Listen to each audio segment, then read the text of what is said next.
Halo semuanya, kembali lagi bersama saya Angga di modul Stockbit Academy tentang industri pertambangan. Setelah kenalan dengan jenis-jenis komoditas di industri pertambangan, sekarang kita akan belajar gimana cara menganalisis emiten di sektor ini, mulai dari pendapatan, profitabilitas, hingga struktur biaya. Dan yang nggak kalah menarik, kita juga akan mempelajari cara valuasi perusahaan di industri pertambangan. Yuk kita bahas satu persatu.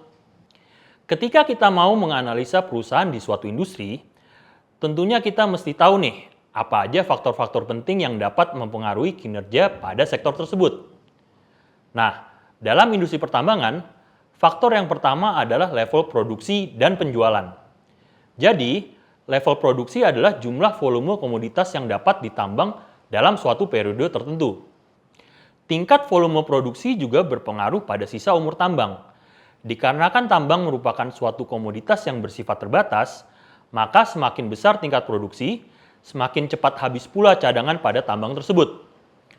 Volume produksi suatu perusahaan akan berdampak langsung terhadap volume yang tersedia untuk dijual. Volume penjualan ini akan menjadi salah satu faktor penentu besar kecilnya pendapatan emiten. Faktor kedua yang mempengaruhi tingkat pendapatan perusahaan tambang adalah rata harga jual atau average selling price, disingkat ASP. Naik turunnya ASP pada umumnya akan dipengaruhi oleh harga acuan dari komoditas tersebut. Selain itu, jenis kualitas atau grade dari komoditas yang dihasilkan oleh suatu perusahaan juga turut menentukan tinggi rendahnya harga jual.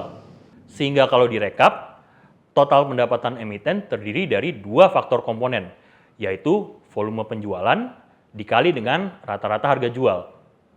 Faktor yang ketiga adalah beban produksi. Jadi, tingkat profitabilitas sebuah perusahaan tambang juga akan ditentukan dari struktur beban pokok pendapatannya. Berbagai jenis komponen biaya yang umum terdapat di perusahaan tambang antara lain biaya kontraktor, biaya tenaga kerja langsung, bahan bakar, sewa alat berat, serta beban royalti. Untuk memberikan gambaran yang lebih jelas, maka biaya produksi ini juga dapat dihitung ke dalam satuan cost per unit atau biaya yang dikeluarkan untuk menghasilkan satu unit komoditas. Hal ini didapatkan dengan membagi seluruh biaya langsung yang dikeluarkan dengan total volume produksi yang dihasilkan.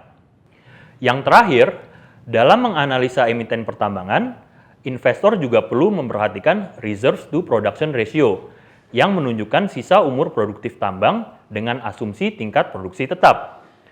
Berikut rumusnya. Sebagai contoh, sebuah tambang batu bara dengan sisa cadangan 200 juta ton dengan asumsi tingkat produksi tahunan sebesar 10 juta ton, maka umur produktif tambang tersebut adalah 20 tahun.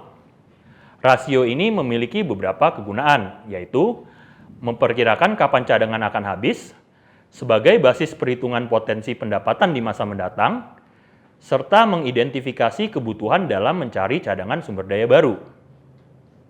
Sampai di sini, apakah kalian sudah semakin tertarik untuk beli saham emiten pertambangan? Kalau ya, saatnya kita masuk ke tahap akhir analisis, yaitu valuasi emiten.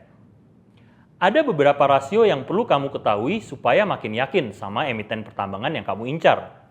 Yang pertama adalah PE ratio atau price to earnings ratio, yang menunjukkan perbandingan harga saham terhadap laba bersih per saham.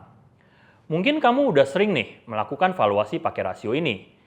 Tapi karena karakteristik sektor pertambangan yang bersifat cyclical, dengan tingkat pendapatan dan laba yang fluktuatif, maka perhitungan PE ratio dengan hanya menggunakan laba bersih pada satu periode menjadi kurang valid.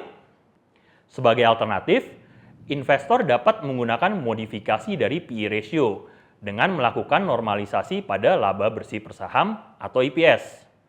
Maksudnya gimana tuh? Sederhananya gini, seorang investor dapat mengambil data historical EPS pada sebuah emiten dan mengambil rata-rata selama misalnya 5 atau 10 tahun terakhir.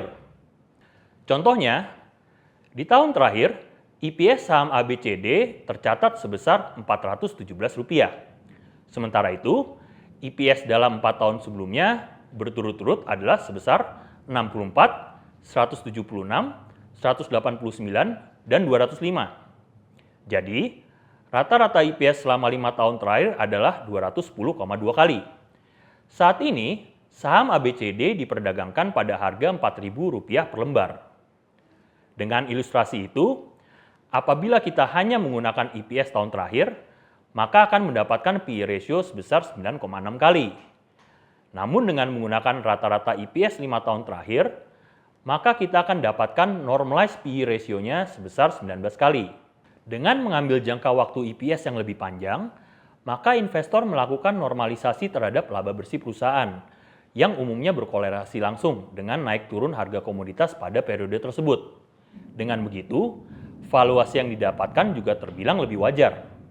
Jangan lupa ya, kalau data historical EPS ini bisa kamu dapatkan dengan menggunakan fitur financials yang tersedia di Stockbit. Rasio untuk analisis valuasi emiten pertambangan selanjutnya adalah EV to Reserves, yang menghitung valuasi perusahaan dengan cara membandingkan total nilai perusahaan dengan jumlah cadangan yang dimiliki. Penggunaan metode EV to Reserves lebih cocok digunakan untuk perusahaan tambang yang masih berada pada fase awal dengan data yang masih cenderung terbatas. Secara sederhana, nilai perusahaan atau enterprise value dapat dihitung dengan menjumlahkan kapitalisasi pasar ditambah hutang dan dikurangi dengan jumlah kas. Semakin tinggi angka EV to Reserves, maka cenderung semakin mahal pula valuasinya. Selanjutnya, ada rasio EV to EBITDA, yang juga menggunakan nilai perusahaan sebagai basis menghitung valuasi. Namun EV to EBITDA membandingkannya dengan kemampuan perusahaan tersebut dalam menghasilkan laba operasional. Penggunaan metode EV to EBITDA ini dapat digunakan pada perusahaan tambang yang sudah beroperasi dan menghasilkan laba. Di chapter terakhir ini, kita sudah mempelajari faktor-faktor penting dalam menganalisa emiten pertambangan serta beberapa metode valuasinya. Jadi gimana nih? Setelah ini, apakah kamu sudah siap untuk membeli saham-saham pertambangan?